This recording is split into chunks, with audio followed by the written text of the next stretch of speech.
Jonathan Mbala, un jeune homme noir de 27 ans au teint foncé, vit dans l'un des quartiers les plus négligés de Kinshasa.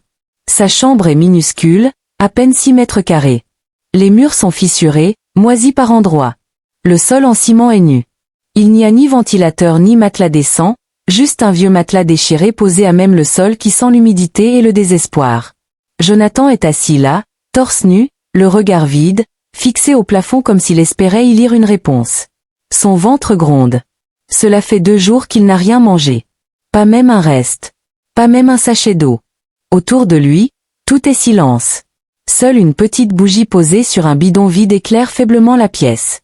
Son téléphone est éteint depuis 3 jours. Plus de crédit, plus de batterie. Et de toute façon, personne n'appelle.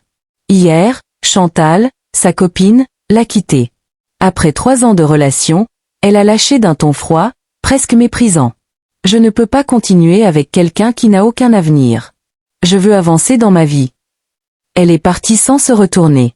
Aujourd'hui, ses amis enfin, ceux qu'il croyait être ses amis, se sont moqués de lui encore. Jonathan, ce gars-là va finir vendeur de crédit. Ou pire, clochard. Il a tenté de demander de l'aide. Juste un peu. Un billet de 2000, un petit job, n'importe quoi. Mais les regards se détournent. Les excuses sont faciles. Désolé, frère, c'est chaud aussi chez moi. Appelle-moi demain. Ou pire, on le laisse en vue. Ce soir-là, Jonathan est seul. Plus seul qu'il ne l'a jamais été. Le silence est pesant. Même la ville, habituellement bruyante, semble avoir oublié son existence. Il se couche sur le sol froid, enveloppé d'un vieux pagne troué. Il ferme les yeux, mais le sommeil ne vient pas. Ses pensées sont sombres. Il se sent inutile, invisible, rejeté par le monde entier. Dans un murmure presque inaudible, il parle à la nuit. Dieu, les esprits, n'importe qui. Si quelqu'un m'entend, sortez-moi de cette vie. Je suis prêt à tout. Même à faire un pacte. Puis il ferme les yeux. Sans savoir que ce soir allait changer sa vie à jamais. Le lendemain, Jonathan ouvre les yeux, et sursaute. Il n'est plus dans sa chambre pauvre. Il est allongé dans un lit immense, drap en soie, dans une suite de luxe, parfum léger dans l'air.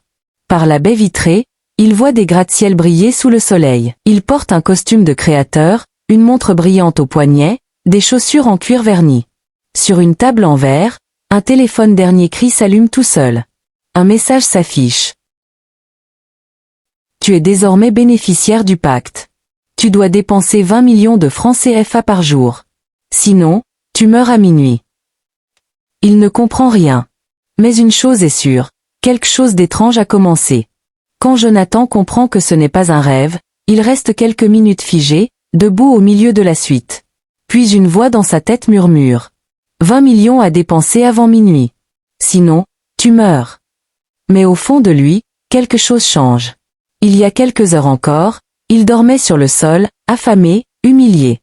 Et maintenant, il est à Dubaï, dans une suite de luxe, avec une fortune entre les mains. Alors il se lance. Il descend dans le hall de l'hôtel. La sécurité l'accueille avec des sourires. Il monte dans une limousine noire. Il achète une montre à 50 000 €. Donne des pourboires fous. Commande du champagne. Réserve une villa avec piscine. Embauche un vidéaste et commence à filmer sa nouvelle vie. Sur Instagram, les gens hallucinent. Certains commentent. Attends, il était encore à Kinshasa la semaine dernière. C'est un montage. Non, c'est un fake. Comment il a fait pour aller à Dubaï? Il a signé avec un cartel ou quoi? Ses anciens amis commencent à l'appeler. Certains l'avaient bloqué. D'autres se moquaient de lui ouvertement. Mais là, ils veulent tous prendre de ses nouvelles. Yo frère, tu es à Dubaï là? Je suis content pour toi. Ouah, je savais que tu allais réussir un jour. Un autre message. Gros, tu as pas oublié tes gars quand même? On était ensemble dans la galère. Tu peux m'envoyer un petit million. Jonathan lit les messages en silence. Un sourire froid. Il n'oublie rien. Puis son téléphone sonne. C'est Chantal, son ex. Il hésite, puis décroche. Allô, Jonathan, c'est toi? C'est bien toi sur les vidéos? Je comprends pas. Tu es à Dubaï? Tu es riche maintenant? Oui. Un silence. Puis elle demande d'une voix tremblante. Comment, c'est possible? Jonathan fixe la caméra devant lui tout en répondant. Je faisais semblant d'être pauvre. Je voulais voir qui m'aime vraiment. Qui est là pour moi sans argent. Et tu m'as quitté. Non, Jonathan, attends, je regrette. J'étais juste perdu. Je t'aimais. Non. Tu m'aimais quand c'était facile. Moi, je veux quelqu'un qui reste quand c'est dur. Jonathan, s'il te plaît, je t'en supplie, donne-moi une chance. Je t'aime encore. Sans un mot, Jonathan regarde l'écran, puis raccroche. Il bloque le numéro.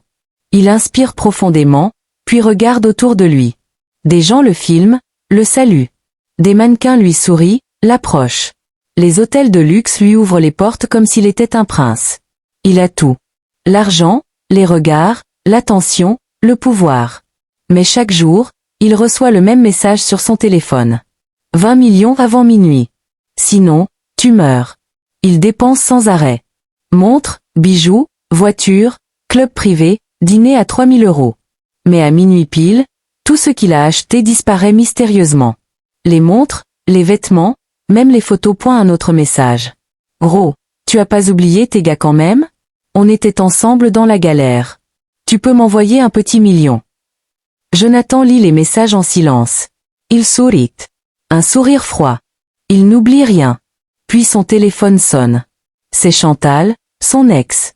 Il hésite, puis déc. Le lendemain, il recommence. Encore et encore.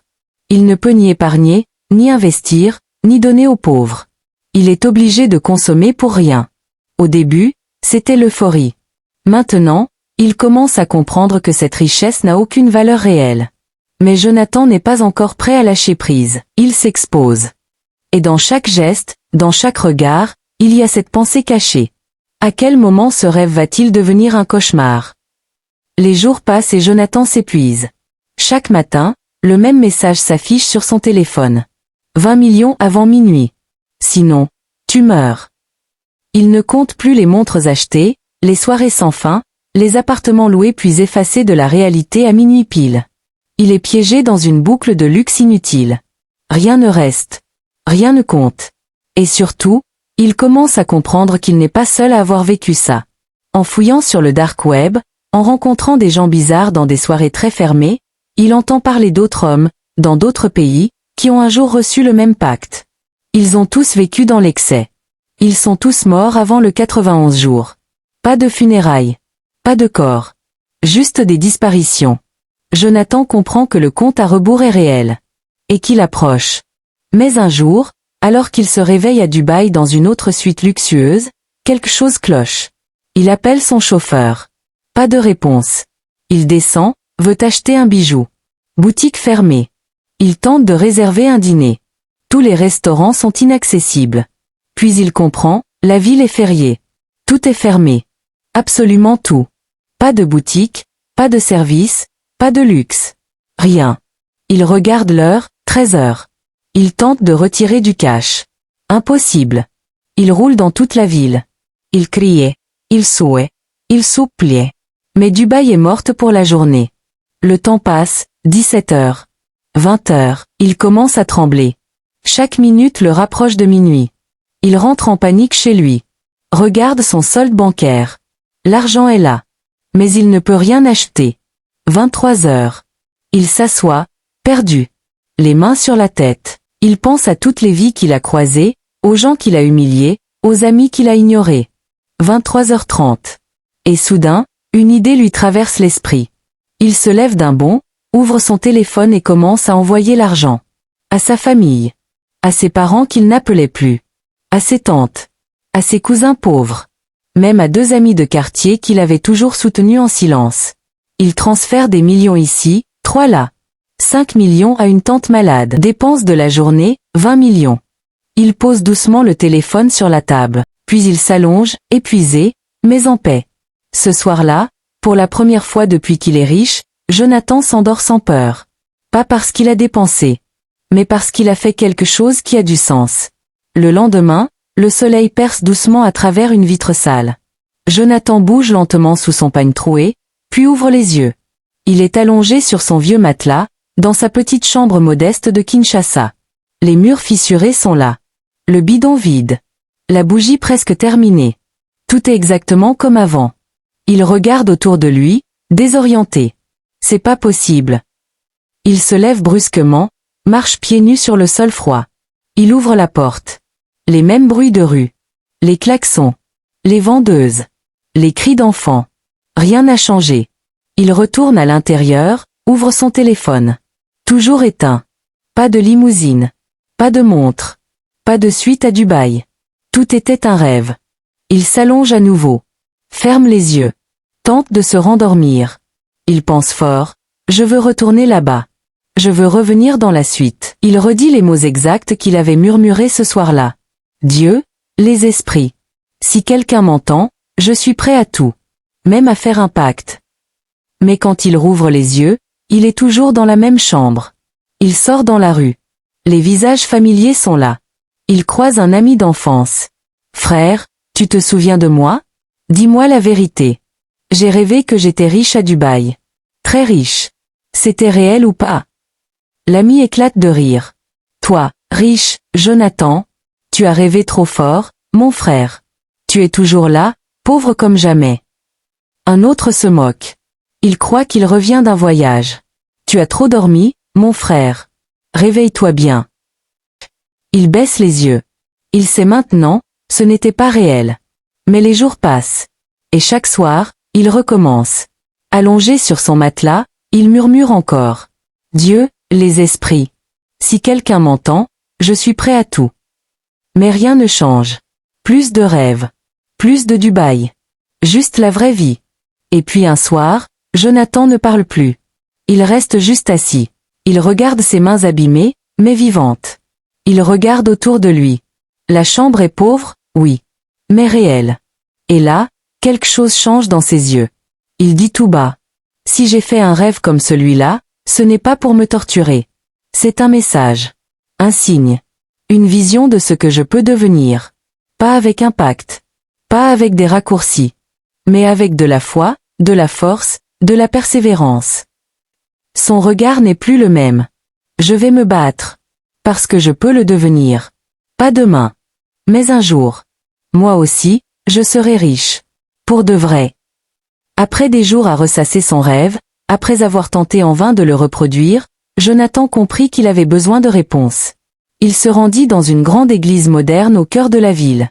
Après avoir expliqué son besoin à l'accueil, un assistant le guida vers un bureau à l'étage. Le bureau du pasteur Lumumba était vaste et luxueux. Sol en marbre brillant, fauteuil en cuir noir, bibliothèque murale garnie de livres anciens, une grande croix dorée accrochée au mur derrière un bureau massif en acajou. Le pasteur, un homme noir d'une 50aine d'années, élégant dans son costume sombre, se leva et tendit la main à Jonathan. « Assieds-toi, mon fils. » Son regard était lourd. Ses mains tremblaient légèrement. « Pasteur, j'ai fait un rêve étrange. J'ai besoin de comprendre. » Le pasteur l'écouta sans interrompre. Jonathan lui raconta tout. Le pacte. Les sacrifices. La pression. Et ce réveil brutal, suivi d'un vide qu'il n'arrivait pas à combler. Le pasteur ferma les yeux quelques secondes, puis les rouvrit lentement. Jonathan, ce que tu as vu est une vision, pas un simple rêve. C'est une alerte. Un appel. Tu as été choisi. Mais tu es à la croisée des chemins. Il se leva, fit quelques pas dans le bureau, puis s'arrêta près de la grande fenêtre qui donnait sur la ville. Tu as deux choix. Il se retourna vers Jonathan. Premier choix, tu travailles dur. Tu construis ta vie petit à petit. Tu vas souffrir, douter, chuter parfois. Mais un jour, peut-être dans 30 ans, tu atteindras un niveau que même ton rêve n'a pas pu imaginer. Ce sera long. Mais ce sera vrai. Et personne ne devra mourir pour ça. Il s'approcha du bureau, posa ses deux mains dessus et fixa Jonathan droit dans les yeux. Deuxième choix, tu peux aller voir un marabout. Lui raconter ce rêve. Et lui, il te proposera de le rendre réel. Il te fera signer un pacte. Un vrai. Et là, tout commencera. L'argent, la gloire, les plaisirs. Rapidement. Mais tout aura un prix. Un prix que tu ne choisis pas. Un prix que tu devras payer, même si ce n'est pas toi qui souffres directement. Ses yeux ne clignaient plus. Tout en lui tremblait intérieurement. Tu as été averti dans ton rêve. Tu ne peux pas tout avoir sans conséquence. Maintenant, tu sais que c'était vrai. Le silence dans le bureau devint pesant. Seuls les bruits étouffés de la ville au loin rappelaient que le monde continuait de tourner. Jonathan sort de l'église. Seul. Il traverse le grand parking vide. Le soleil tape fort. Il marche lentement, comme s'il portait un poids invisible sur les épaules. Il lève les yeux vers le ciel.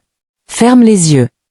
Et toi, si tu étais à la place de Jonathan, que ferais-tu? Travailler dur, attendre, espérer? Ou aller signer, et tout avoir maintenant, en sacrifiant une partie de ton âme? Bulle, dites-nous en commentaire. Que feriez-vous à la place de Jonathan? Pensez-vous que son rêve était un avertissement ou une tentation? Croyez-vous au pacte spirituel? Abonnez-vous. Merci d'avoir lu jusqu'au bout. À très bientôt pour une nouvelle histoire.